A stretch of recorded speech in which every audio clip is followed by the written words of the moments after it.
Hello, everybody. Good day. My name is Carlos. Welcome to My Life Without Limits podcast. Another episode, a second episode of season number 2.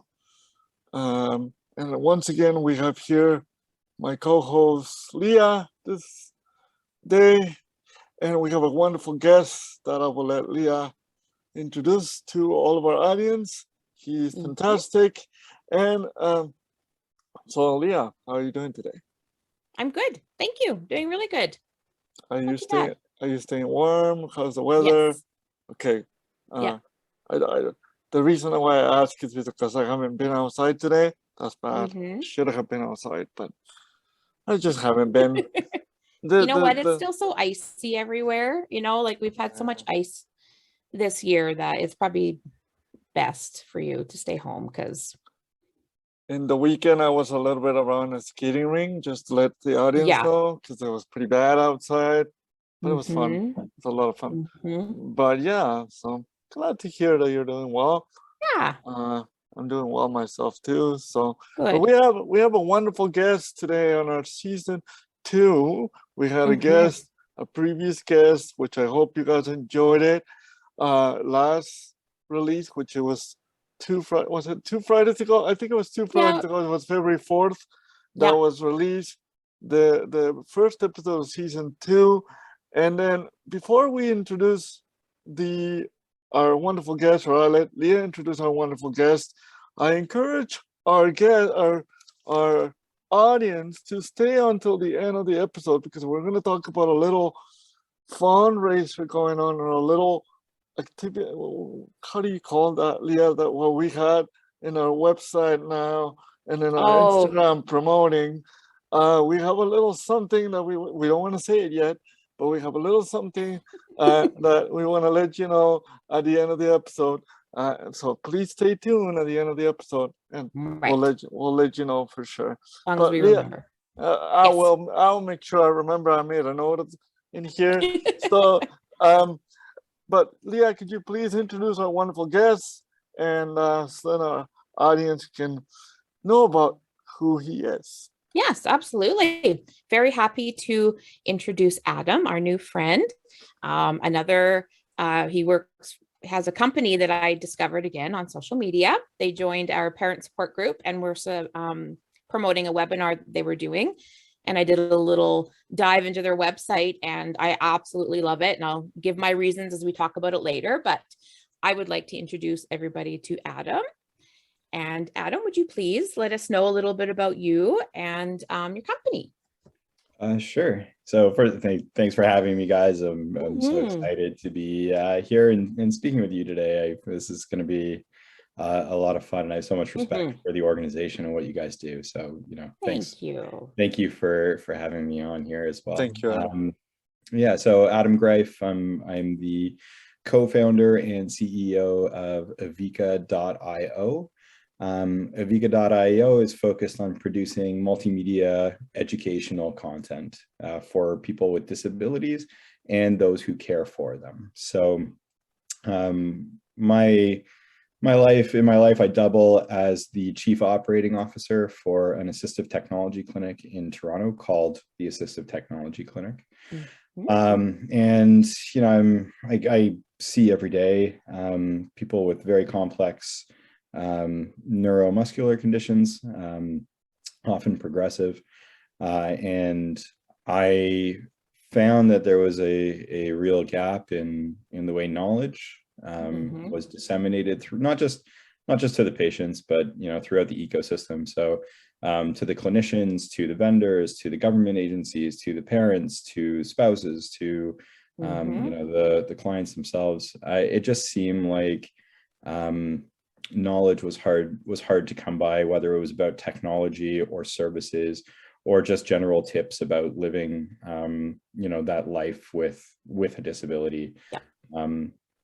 And so we created Evika as a learning platform, and it started with a directory of assistive devices, but it's since grown to things like webinars about advocating for your children or financial planning for parents who have children who have complex needs.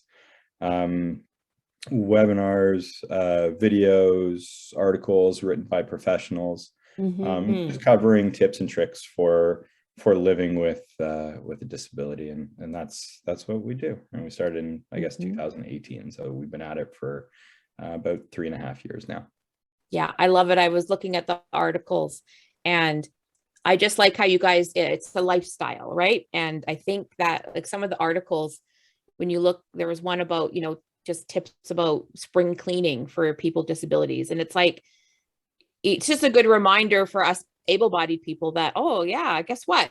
Individuals with disabilities have houses to clean too. And, like different things you can use for your pets, like a leash that's easier when you want to walk your dog. And it's like, I think it's just a really it normalizes everything. And it's a good reminder that, just because someone has a disability doesn't mean that they don't need to clean their house. They don't like sex. They have pets, to take care of. And I think it's a good space for individuals with disabilities, because then it helps them feel like, yeah, this is the stuff I need, because there's always tips and tricks and life hacks, but they're never for individuals with disabilities. And it's like, it's just a really nice space. And for able-bodied people to come in and see it too, it's just that good, like, hey, guess what? This is normal. It's a normal daily living. Yeah, it's interesting, like products are designed with every product that gets made or service. People always talk about the usability, right? And really, when you're talking about accessibility, you're really just talking about usability for a different demographic of people, right? People with disabilities who can't access things the same way. And so, when you start thinking about that, and it's there's so many things that with a little bit of creativity or some small thought can apply to the many people who are today living with a disability. And it's not a small number anymore. Exactly. I'm preaching to the choir here, but I spend a lot of time on reports. The World Health Organization has released a popular one that says there's 1 billion people today living with disability, and it's probably going to be around 2 billion people by 2030. It's a lot of people, and we're all probably going to be touched by that at some point in our lives, and either someone we care about or ourselves. So let's start having the conversation about what does usability mean for addressing a very meaningful part of our world and our population. Yeah, it's true. And I mean, when I'm cleaning my house and using a spray bottle, I don't automatically think, oh, I wonder what Carlos uses when he's cleaning his house. But I've got, aging, my grandparents are still, I'm lucky enough to still have them in my life, but they're just getting into that transition from living independently to going to a senior's home. And I mean, I am like, we're always thinking about what they can use to make life easier. And to me, I'm just like, let me do it. You guys have done enough. You guys, but I mean, people who still want to have that independent life just need a little adjustment, and I just really like how your website just makes it it's just there. There's a lot of information in there. A lot of information. Yeah, thank you. It's that's what we were hoping to create. So it's really nice to hear you say that. Thank you. Well, as someone who shares content every day, all day long, it's always nice to know we have a place to go for reliable stuff. Reliable stuff. Yeah, we try to have clinicians come on. We're working on some interesting sites now, which are working with clinicians to approve certain lists of things for different for people with different diagnoses. So if you have cerebral palsy or certain types of cerebral palsy or certain types of functional ability, what are some what are professionals seeing, or what have they seen that have been really meaningful in creating just smaller lists of devices that are easier to sort through as well. So we're doing a lot of work to try to try to make it even easier as Yeah, exactly. Yeah. No, and that's great. And I think when people think of assistive technology and devices, they automatically go to actual technology, but it's not always even about that too. You know, it's just things. My daughter she has like some sensory things. She doesn't like to get her hands, like when she's eating, she doesn't like to get her hands dirty and stuff. And when she plays Roblox or something, she'll ask, like if she's eating a snack, she'll ask for tongs. So she doesn't have to touch her screen after and all that. And then my mom bought her their finger chopsticks. So it's like there's two guys on Shark Tank that invented them because they're gamers too. And they want to eat Cheetos and stuff while they're playing, but they don't like to get their controllers dirty. So they just sit on top of your fingers and you can pick up your snack and not get your hands dirty. And then you can still play. And I mean, my mom got her a pair for Valentine's Day. And my daughter's like, her life has just completely changed. Oh, you'll have to send me a link so we can get it up on the site. That sounds amazing. Well, that's the thing, is that you never know, like somebody with, you know, any mobile, like in their hands, like if they have any issues, maybe those will work. I mean, she can fully use her hands, but she just hates, like if she gets like jam or anything on her finger, she just like freaks out and has to wash her hands. And like she's forever is eating popcorn one piece at a time just to not get her hands all dirty. So this is like, and they're small and you just stick them on and you just eat and then you play, and it's amazing actually. Yeah, there's some really incredible stuff out there. Some things, you know, created for this purpose, some things just sort of created for able-bodied people and then, you know, repurposed in some way that we had never thought of. You know, one really interesting thing that stands out to me is adaptive clothing. Yes, so absolutely. as an able-bodied, as an able-bodied person, it's not something, and before I got into this space, you know, not something I'd really thought about. But you know, people, you know, why not be fashionable? There's you know, I just keep, there was for so long, I think what's been holding back these companies that create these sorts of things is not being able to get to the audience at scale, right? Like a lot of companies, whether it's for the disabled community or not, you know, scale is important. You got to be able to create something with efficiency and at profit and that sort of thing. And if you can't sell a lot of it, it makes it really hard to do.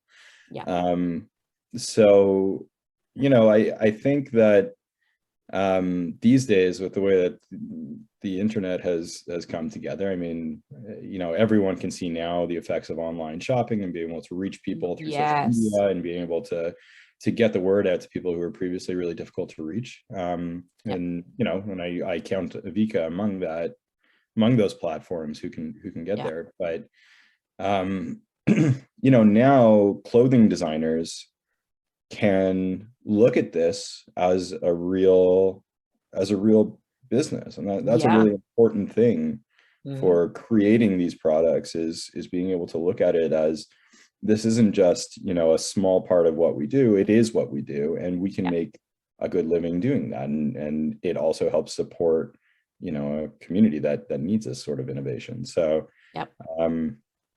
you know, adaptive clothing is really interesting. We've found a lot of stuff, a lot of new brands that we didn't know were out there, doing cool things with shoes and shirts and you know, zippers in places I didn't think that zippers belonged, but you know, exactly. They can be so useful for a person with a disability that cannot unzip it or something like that. For example, you were talking about adaptive clothing, and when I first started, for example, just to let people know what you're wearing, it's a button shirt, right?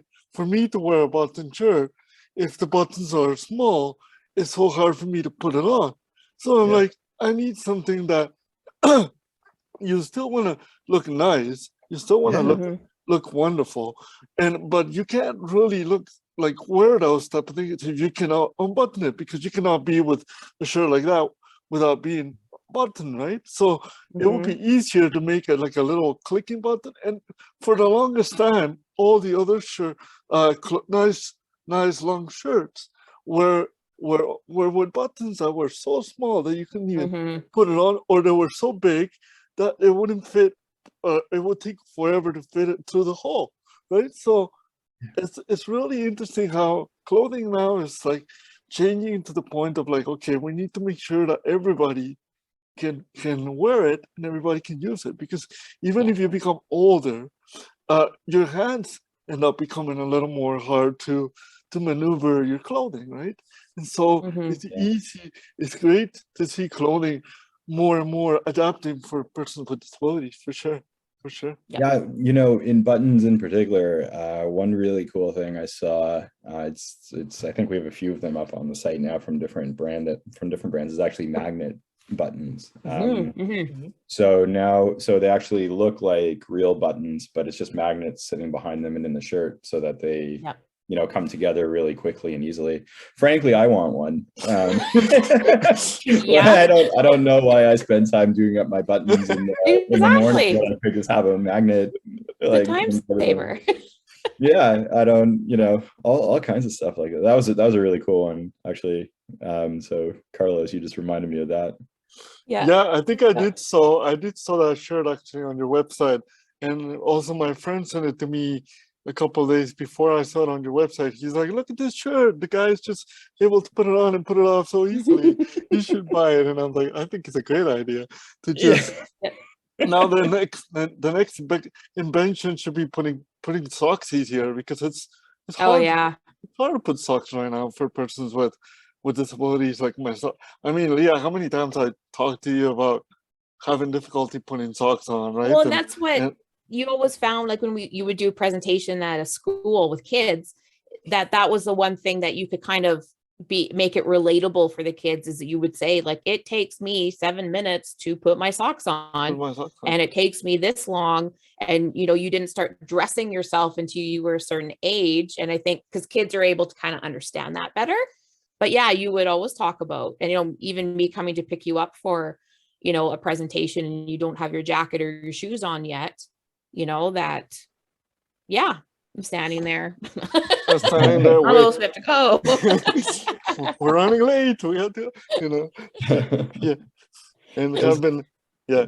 Go ahead, Adam. Oh, go ahead. I just, it's all coming. It's just hard for me to stay on top of everything that we have. Like Yeah. I think we have over 2,000 products on our site now, and it's growing, at 100 per week. A lot of it has to do with clothing and eating and going to the bathroom and things like that. But I think there may even be some stuff about socks. I think I saw something on there. Yeah, there is one thing. I think that it's something that sits on the floor, and you can. I thought we were gonna buy one for you once. We talked about it. There's one thing about that, and actually, Chopper's Rock Mart started selling it, but then people are like, "Do you want to try it?" And I'm like, "I tried it, and it's still difficult, because it's like, Yeah, you remember the part that I said when people play the game Donkey, they cover the eyes and you have to put the tail on the donkey. Well, it's kind of like the same thing for me, but I play the eyes floating, but it's kind of like, putting it through the hole, and yes, it's I mean, you have to put some sort of an effort, but still, yeah, some of the products are useful, but some of the products are still kind of challenging to some people. And that, for me, that's fun, but for some people might not be fun, like, some people might be like, I don't want to waste 15 minutes of my day, putting the speed right. on the sock, right?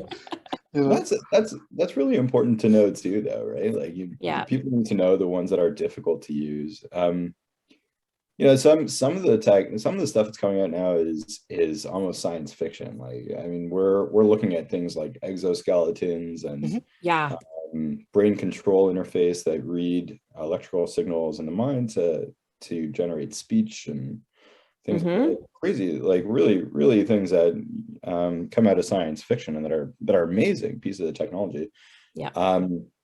But the more that kind of stuff comes out, and this comes back to like sort of the knowledge gap in the whole space, is you have an ecosystem of people who aren't these robotics engineers or AI engineer. Like they're just, it's people, it's you and me, and Yeah. we're trying to understand what can work and what can't. And I think what's equally important, because people can't keep up with the pace of innovation, is having somewhere. And again, this is just speaking to one of the reasons that we created Avico, is so people would have somewhere to write good and bad reviews about things, right? So what's ready and what's not, and otherwise it's all very overwhelming. Like there's so much innovation, so much, and there's no way to keep up with it, right? Exactly.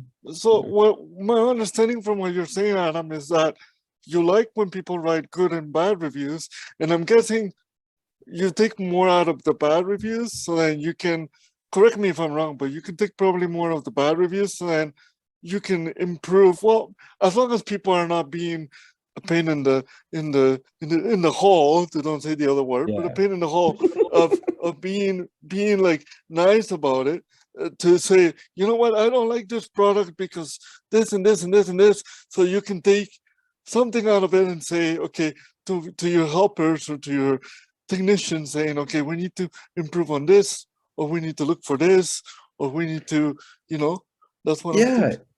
I mean, I think, well, so first of all, it's not about me. I mean, these aren't my products, right? Like we're just trying to find, we're trying to find all the products in the world and put them in one spot, so it's easy to sort through them, and based on what your needs are, you can find them really easily. But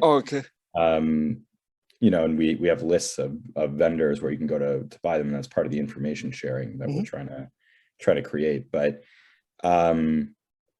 it's I wouldn't say bad reviews. I mean, I don't think we take, I think what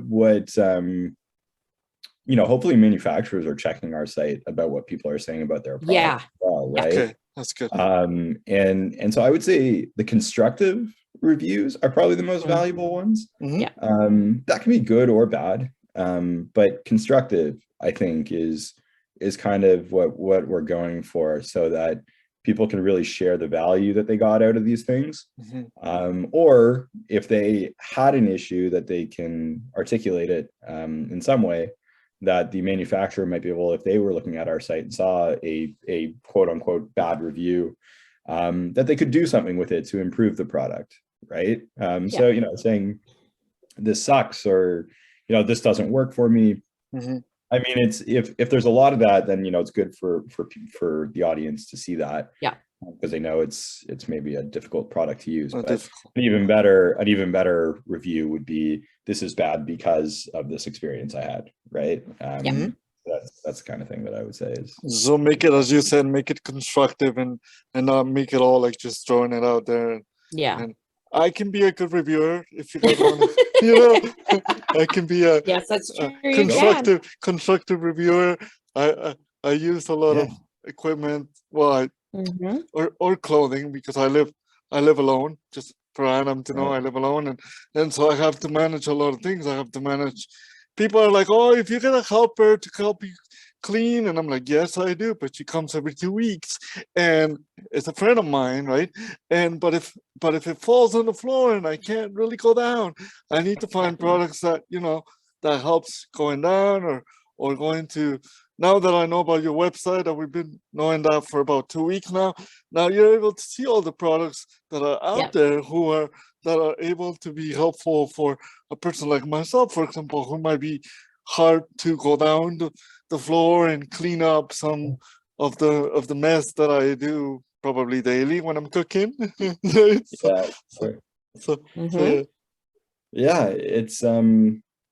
and that's exactly right. Is in this world, like in our ecosystem that we all live in, nobody gets in, like everyone gets into it because they see the good that can come from this community, right?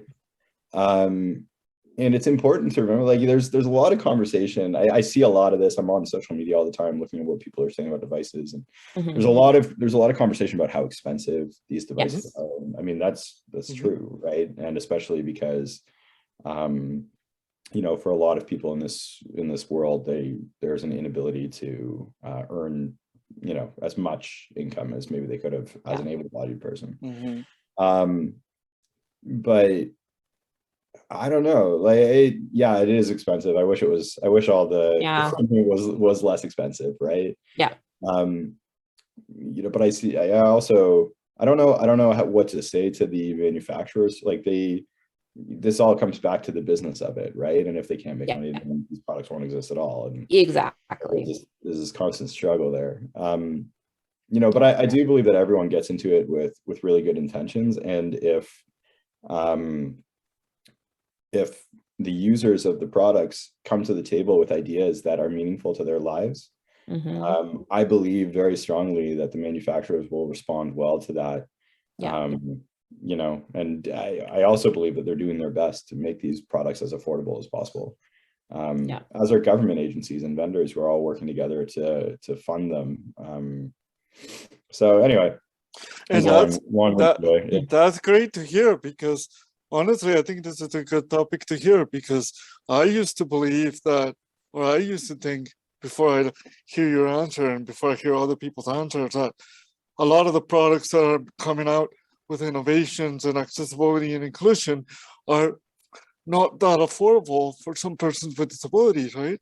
And I'm just going, well, but you gotta put yourself on the shoes of the business as well, on the people who are working behind the scenes, because you can't go and say, oh, make this lower because it's going to be more convenient for my budget.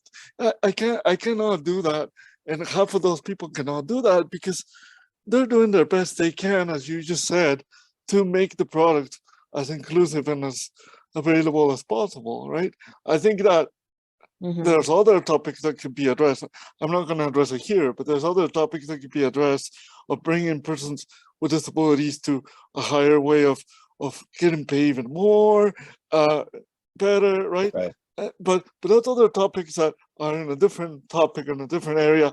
But again, it's easy to understand, or not easy, sorry. It's good to understand your point of view, what you're saying about the businesses doing the best we can or the best they can to create an accessible item or an accessible clothing line or an accessible anything on the area for a person with disabilities, right? So I really believe it. Like, when you work with these organizations, that again, they don't keep I don't think I've met anyone who got into this space without an intention to help people. Yeah. Right? That's just the nature of it, right?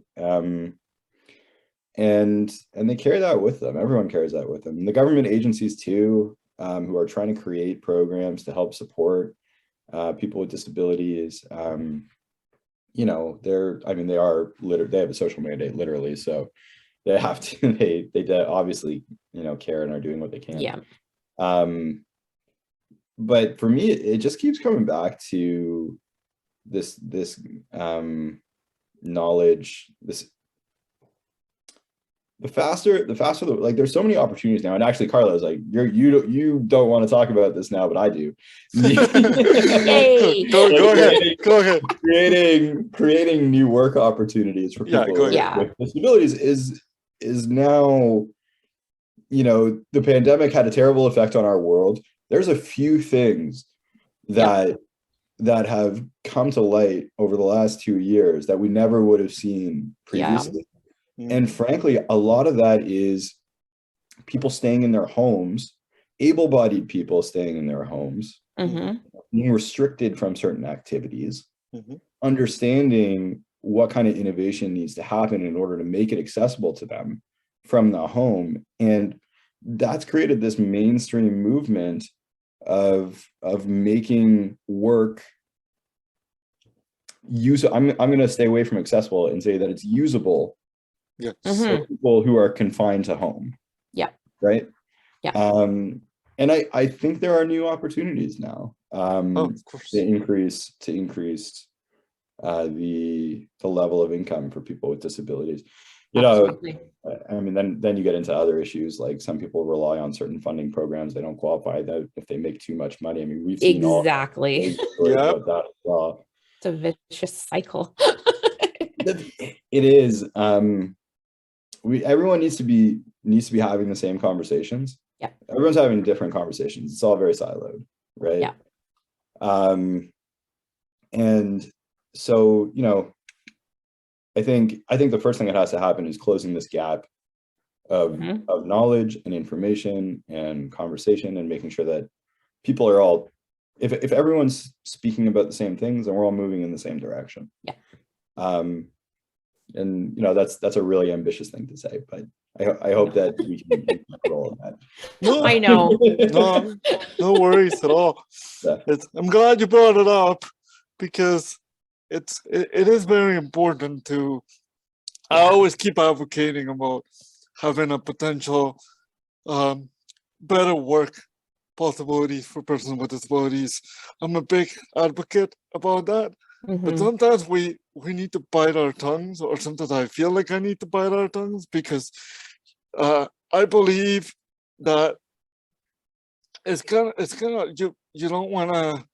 I don't know. I feel like I could say so many other things, but at the same time, you're like, should I say this? Should I don't? But I totally agree with the fact that we have the possibility of increasing work, like for persons with disabilities, mostly now that we spent 2 years at home. You can see now that you don't need to be at an office anymore. You can work from home as much as you want to.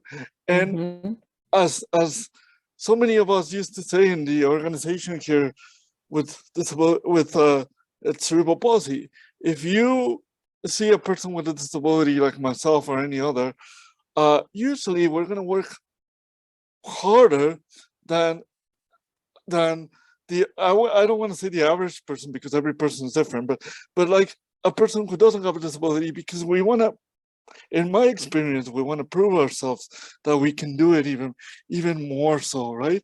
But at the same time, you could raise the topic of, well, why do we need to prove ourselves double? Like, why do we need to do it? Like, if we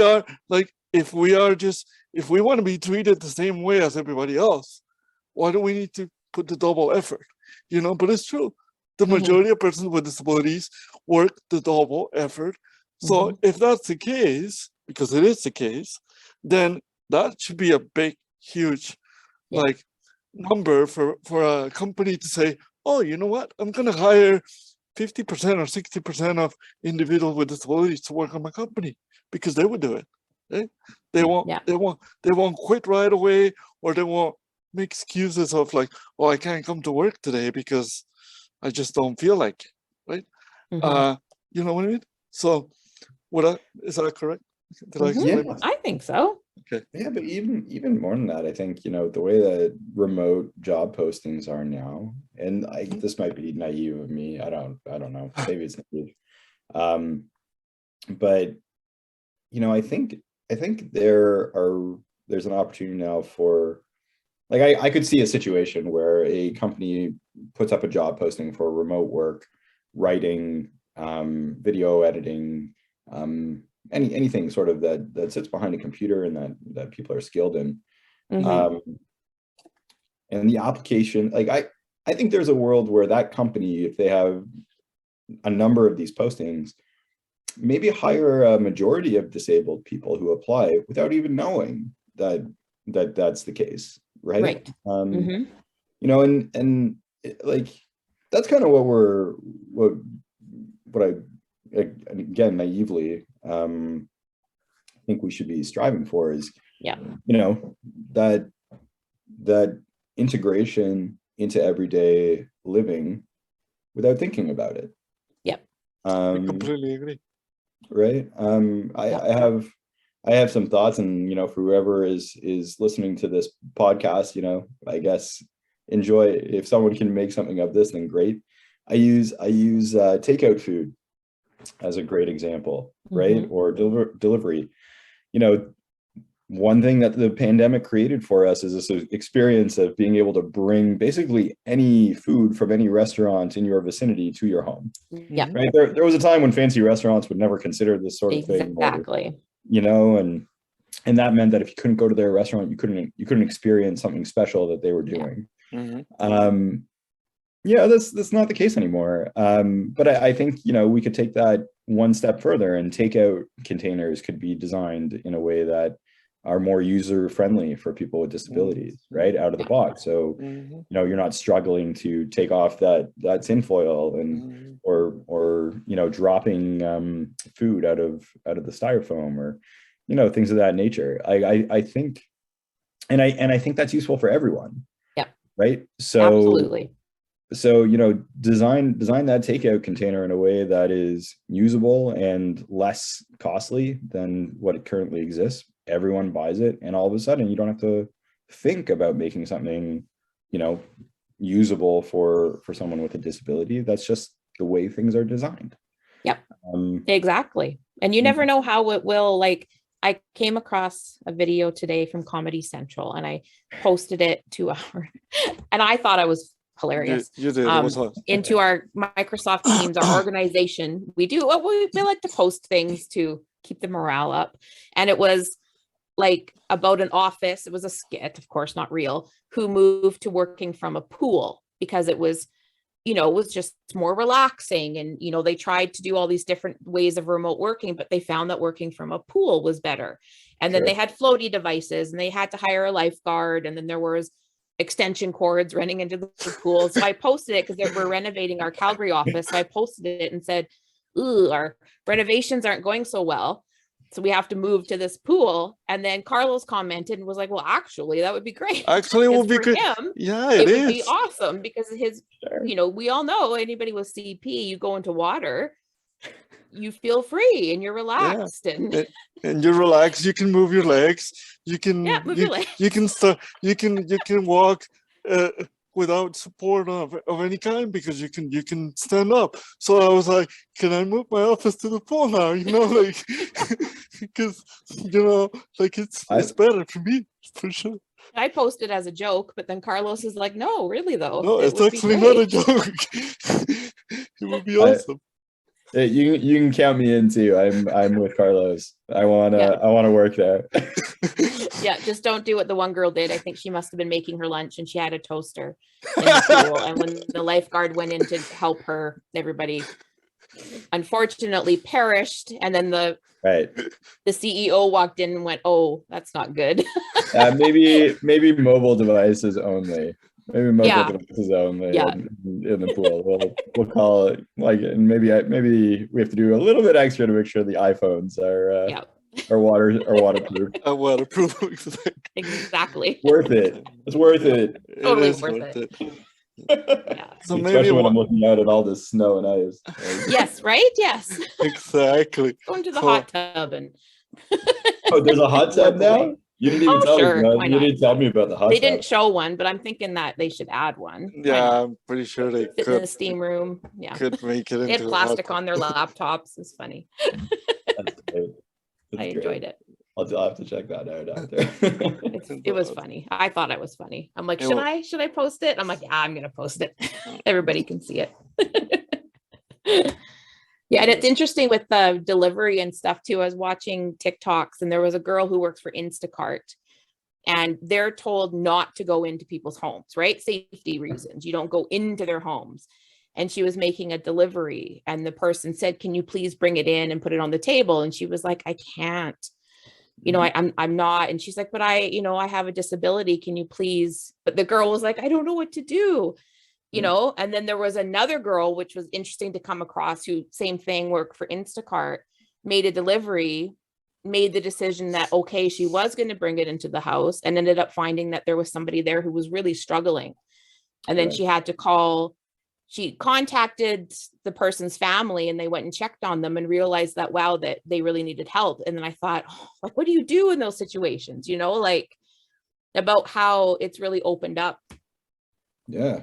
We've talked a lot about throughout the pandemic. It's like, people struggling and paying attention in your neighborhood. If you see somebody like a senior who always goes out and walks, and then you don't see them for a week, go check on them and make sure that they're okay, and just keeping an eye on each other. So, just talking about deliveries and how it's easier, for accessibility and stuff, but I think it's also an opportunity just for people to get a peek inside other worlds. And oh yeah, I mean, the way I think we've all sort of opened our eyes up to how everyone has different living situations.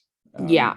It was easy to come to work and be in a little bubble in your office, and it felt like Yes. once you were at work, everyone was in that bubble, right? And you Yeah. have to think about what they went home to after. And now it's almost like there's no avoiding it.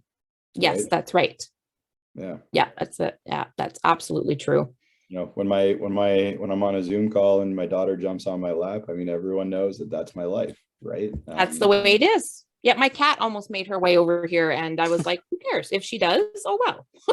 The way it is. I think it helps.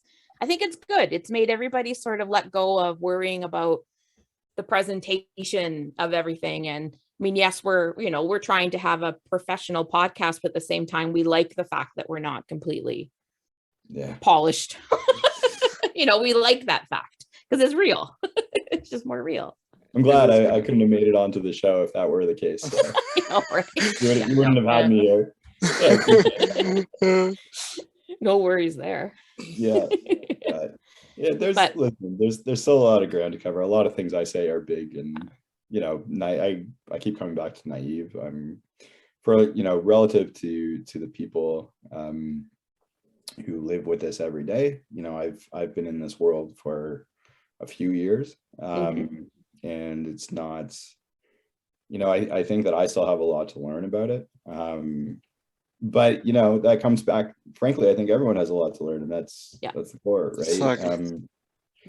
There's a lot to learn for everyone.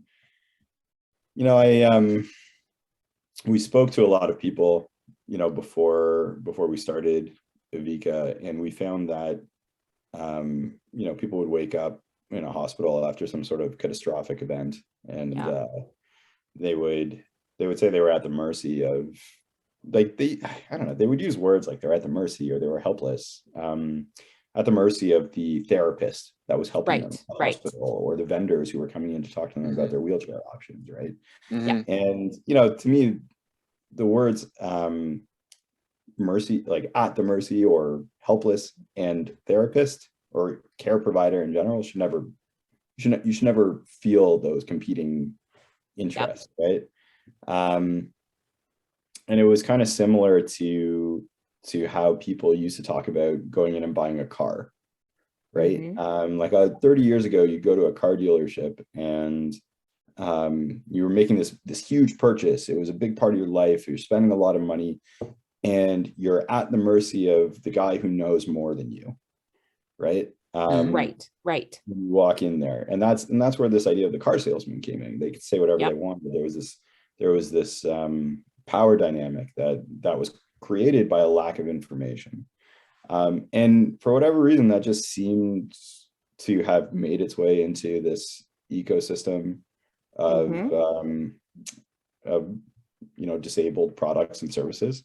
Like it didn't seem to progress the same way. Like, clinicians felt they had to gatekeep this information, or vendors or manufacturers are prevented from talking directly to the end users, and things of that nature. But so how did that change in the car industry? Is autotrader.com, right? Like, yes, exactly. Right. People would review cars. You could find facts about a car with this many miles and this brand and all that kind of thing, right? And so it's like the democratization of information. And I think that's something that's happening now, and that's something that we're trying to champion, right? It's about information. Everything's about information. I'm learning a lot. Everyone that we try to support is learning a lot. The clinicians, everyone. So, absolutely. So Adam, do you think people need to work more together to be able to get more information, such as the way, the example you put with the cars, like the salesmen are not, there are some salesmen, but they're not as much as they used to be because of that auto trader. Do you think people are working towards that now, or are they still need to work more together to be able to get what do you think? It's such a good question, Carlos. I think there are pockets of people who are working together to understand this stuff. But there's so many forces, and I'm learning about this all the time too. There's so many forces at play. The clinicians, like you have people who are living with disability, and that's overwhelming in itself. And to say, now go out and learn all this stuff about advanced technologies. Sometimes it's simple technologies, but sorting through all of that is overwhelming. Same with their families who are trying to support them. They're also trying to deal with coping with this change to their loved one. And then you're asking them to go out and learn. And then there's the clinicians who frankly are underfunded. My wife works as an occupational therapist here in Ontario. And I see that her shift is from 8 to 4:30. But she is working from 7 until 7, just trying to make sure that she can see everyone on her floor that day who needs to see an occupational therapist, right? Yeah. And there's no relief, like there's no sign that that's coming. So now we're saying, okay, well, do the therapists have time to look at all of this information? The vendors are making small margins, and they're not getting paid enough by the government, and then they can't hire the high skilled people that they need to understand the new technologies and innovations, right? And then you have the government. I mean, they're government agents. They don't have engineers on there to understand what's coming down. So one thing after the other, and what ends up happening is everyone defaults to the things that they know existed, that's been handed down, and that they know off the top of their head very quickly, because it works. They know it works, but it may not. There may be other things out there that work, and they just haven't had time to understand. Yeah. Right. So Carlos, I think the answer to your question is everybody wants to. I think everybody wants to. Right. When you talk to people, you understand what the ideal is. Everybody wants to work together to find to do this and reduce the gaps. But whether it's just time or overwhelming or inability, so it's about simplifying the information, making it bite-sized, making it accessible where everybody is. At least that's what we think. That's our hypothesis, right? Yeah. I mean, we could be wrong, and none of this would work. But the theory right now is, you find the things that are important. You start with the most important pieces of information. You put it where those people are, and they can find it, or push it to them so they don't have to go looking for it. Yeah. One of the things that we built Avika on was this idea of creating a profile so that we could bring the best technology to you. Right? So you input things about yourself, and then the website does the rest, right? And that includes product listings or content. Like if we know that you live in Canada and it's wintertime, you're going to log in, you're going to see a list of how to winterize your wheelchair. Perfect. Right? Yes. So does everyone need to work together? Yes. Do I think it's fair to ask everyone to work together? Not with the constraints that they are. And so, I think someone needs to take ownership of recognizing that for what it is. Creating content, creating education, and getting it in their hands at the same time. So when they do come together in an appointment and they have those 15 minutes together, somehow, some way, they've all learned what they needed to know to come in and have a conversation together when they get there. Right? Yeah. If it only could be as easy as being a beauty influencer, you make 10 TikToks on putting on makeup, and then all of the makeup companies send you all their products saying, here, try this, try this. If only they could do that. And Carlos all of a sudden has 10 boxes at his door. Try this, try this. And then. Right. Well, maybe the clinician saw something during their 15 minutes of lunch when they were at their desk, and maybe Carlos saw something when, he was off and, sitting in the waiting room somewhere on his phone, and maybe someone from a government agency saw something at a conference, and all of a sudden that thing that we all need to rally around happens, but it didn't all happen together. It happened where it could. It found its voice and its place where it could, right? Yeah. I have no idea how we're gonna do that, but we're gonna work our darndest to try to make that real. No, I understand that. No. Thank you, Adam, for responding to that question. I really wanted to know if it's really important to come together, and I think that's a really good answer. Thank you, Adam, for responding to that, for sure. Thank you. I want to say yes. I mean, I think everyone wants to come together, but I Yeah. just don't know how we, like, there's so much that we need to come together about. So Yeah. It's true. A lot. yeah. Have you, I'm curious about your experience as well, Carlos? Like, have you, how does that, how do you think that everyone needs to work together to do this? I mean, you live it, I've never been on that side. I really think that it's kind of similar to your view, but at the same time, I really think that people need to be more open about it, about hearing things. Like, we need more people like yourself. We need more people like, I'm not trying to sweet talk our guest here, just to tell the audience that we don't need to butter him up anymore. He's here. Yeah. Exactly. Got me but it's true. Like, it's so hard to find people who are, and this might sound really bad, but it's so hard to find people that are open to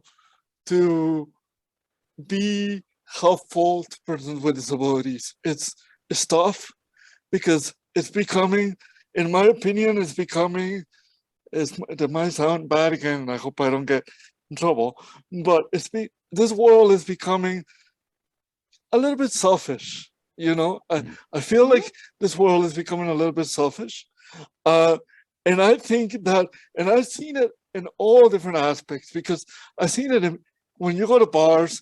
Me and Leah had this discussion one time about accessibility and inclusion. One of our podcasts was about that. And I go to a bar, I'm not going to say the name, but I go to a bar below myself here, where I actually went to the manager and I said, could you be able to make the bathroom a little bit accessible? Like, make it a little wider, instead of having tall tables, make it like smaller ones. Oh, we don't have enough persons with disabilities coming to this bar to make those changes. Plus, I wonder why. It's very expensive to make those changes. And I'm just going, hello? Like, and this is what I told, what I told Leah is, it's great to come together as my goal is for have so many people to come together and work together. But at the same time, how many of those people want to come together and work together? You did mention something really good that earlier in this podcast, where the manufacturers, for example, of the clothing companies and stuff, they all have the best intentions to it. But if it's only the 10% of that portion, you still have another 90% of that portion that they can come together and help that 10% of that portion. You know what I mean? So I've seen it with the bars, I've seen it with dance clubs, and I don't go to that many dance clubs, but I've seen that. I've seen it with, I've seen it on household places. I've seen it with technology play. Like, I've seen it with so many things. I even went to a place here in Edmonton. I'm not going to say again what, because I don't want to put it under the carpet. But I went to this place. You can ask Leah, when I had an accident, when it comes to falling where my crotch is, I needed another crutches. I needed other crutches because my one crutch broke, right? When my one crutch broke, you don't have the tool to be able to move because it's already broken. So I went to this particular place and I said, can I rent this for, I don't know, 2 weeks? Oh no, you have to buy it. Well, if I cannot rent it because I don't have the money, can I lend it? Oh no, you cannot lend it because it's a product and it's our product, which I understand completely. But that's when we are stranded as a individual with a disability, right? And I think we, as a company, and this is hard for me because I don't own a company, that's the important part, but we need to come together. And I don't know how many people are willing to come together in today's day and age other than a small portion like yourself. And I really do appreciate it that your company, your Vika, is actually doing something a lot, not something, but a lot good for the society, which I don't get to see it as often. This might sound bad, but I don't see it as often, to be honest. Yeah, I mean, it's important to say that we're not doing it alone too. So, you know, part of what we do is we find other companies for whom the information that we're publishing, they prioritize it the same way we do, they value it the same way we do, and they want to take a thought leadership role. So, you know, like we have sponsors for content, which is, you know, really important for us to be able to continue our work and to produce it ourselves. Yeah. And I do like it has value to them. I mean, they certainly, every sponsor is perceived as thought leadership, and there's some marketing value there. You know, but the organizations that we work with, there's an intent to do good there as well, right? That's great. We see it every day. And I think that probably contributes to my optimism about this. It's hard to be that bar owner. It's hard to be that company that sells crutches and relies on the sale of crutches to you know, make their living. I don't know. I don't have the answer. I like to think, but I enjoy the thought exercise because I think the world is getting there, and people are willing to participate in the thought exercise. I think the real question is, if we went to that bar owner and said, hey, can we sit down and think about, like, brainstorm some ways where this won't be so expensive for you? Like, we're all in this together. You need to make your money. You know, just because you're not disabled doesn't mean that you know, you don't have to get by in life. And I don't know what your life situation is. You know, is there a way that we can work together on this? I think. Oh, and my sorry for interrupting, but my original approach was the same way you're doing it. Yeah. Oh, well, then. I want to brainstorm. I want to talk to you. I want to tell you how we can work together. I want to. So I even told them I can draw a fundraiser for you. I can even draw a fundraiser for you, and I can. Oh, sorry. Oops. Sorry. I can draw a fundraiser for you, to help you improve, to help you get on to make this place more accessible. And the response was, under the city of Edmonton, we are already accessible. And I'm just going, already accessible under the city, but not under half of the people. like you know what I mean? I know. So the approach wasn't, you have to do this because you have to do it. No, the approach was, I want to work together with you to help you understand why this is important, and I want to work together with you to help you know that this is your business, and this is going to help you in the end grow your business, right? But if they don't want to, there's nothing I can do. You know what? You did that 100% the right way. Then I can't speak to that bar owner. I guess all I can do is be hopeful that, you know, over time, more and more people are valuing the inclusion more and more. So, hey, I'll do you a favor, Carla. I'll just keep telling people. I'll just keep saying these words and hope that someone listens to me one day. Right. That's right. That's a lot helpful, actually. That's very, very helpful. And I want to thank all your people that work together as a partner, all your sponsorships, and everybody who comes together with the BCAP, because they are as open as you are to be able to be helpful for individuals in where you're located, for individuals around Canada, everywhere. I think is fantastic. And I don't have a microphone today to drop it, but I would drop it if that was the case. On your behalf. Yep, absolutely. For sure. I do have one more question. I know that it's past 1 and you probably have a lot of things to do. I have a lot of things to do too. But Leah, do you want to ask the question that we always ask? I mean, we kind of touch base on it, but we can when I ask that question. Well, seeing as your work, I'm on the edge of my seat. I can't wait. Are you? Yeah. Well, seeing as your work and your website are working towards helping people live their life without limits, do you, Adam, live your life without limits? Oof. That is a loaded question right there. I know. You know what? I live happy, I would say. I push my limits. I try to push my limits. But I mean, I guess it's something that I could always do better. I could always do better with. You know what? I draw a lot of inspiration from the people I see come through the assistive technology clinic and the people that we work with. And you know, every day I have the opportunity to see people who are living their life without limits when previously we would look at them and say, you know, those are some pretty serious limitations. So I could probably do better relative to the people that I get to see every day. Yeah, me too. Yeah. Very, very, very, very good answer. Thank you so much, Adam, for that. Everybody. We have had different responses from everybody, and that's the greatest Yep. part about like this show, because we have had fantastic responses, and yours is probably one of my top favorite ones.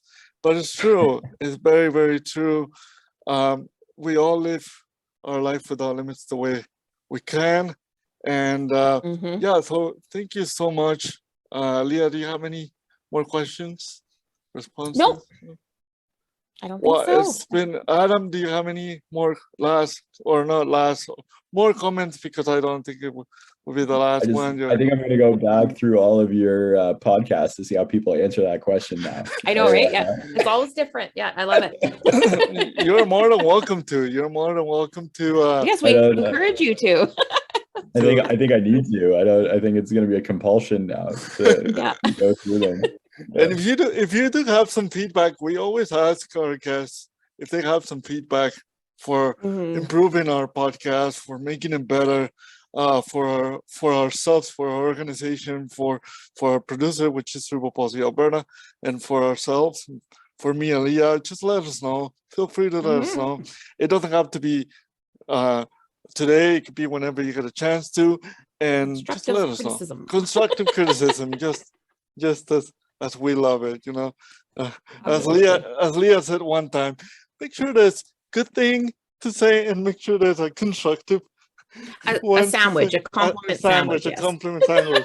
Compliment sandwich. Yeah, that's right. That's a good life skill. The compliment sandwich. Exactly. Thank you so much, Adam. It's been a pleasure for me to meeting you today. Thank you for reaching out to Leah, for talking to Leah, for being so open about it, and for being a part of the show. It's always a pleasure to have people like yourselves in our show. This was amazing, guys. Thank you so much for giving me a chance to be on here. Thank you. No happy problem. to have you here. We're very happy to have you. And just before I go, for all of our audience, just to let people know, we do have a little advertisement. Well, it's not an advertisement, I would say. It's more of a post on Instagram, a plead, as Leah said. We started a little well, it's not a campaign, it's just more like a post of saying buy a coffee for My Life Without Limits podcast. So it's buy a coffee for My Life Without Limits podcast. It's like a little, if you want to become a monthly donor, if you want to become just a one-time donor, if you want to become a weekly donor, whichever you prefer, you're free, and it doesn't have to, well, it's not free, it's you're free to go and look at it. That's what I meant to say. You have the freedom to make that choice. You have the freedom to make that choice, to support us. You can support us through our website, which is, if you go to our website, there's at the top of our website, www.cp alberta.com. There's our ways to give. There's our My Life Without Limits podcast there that you can go and check it out. Or you can go to our Instagram page, which is, what is our Instagram page, Leah? I know where it is. At My Life Without Limits podcast, we have a link tree, and I'll put all the links in the show notes, and you guys can go to buy me a coffee. And I mean, despite what some people who know me might think, I won't actually spend the money on coffee on my Starbucks, but it will go towards our programs and services, and of course, furthering our reach with this podcast. Yes. And just like a cup of coffee, it will make you feel warm and good and give you lots of energy for your day. Exactly. Yes, it makes you feel good. And just as Adam said, it will make you feel amazing. It will make you feel really good. Thank you for bringing that up, Adam. Really do appreciate it. And well, thank you so much, guys, for being here, for listening. To all of our audience, thank you so much. Once again, to Adam, thank you so much. Don't forget to go visit abika.io. It will be in all of our platforms. It will be also in our description. And don't forget also to live your life without limits. Have yourself a wonderful day, and we'll see you soon. Take care. Bye-bye. Thanks, guys.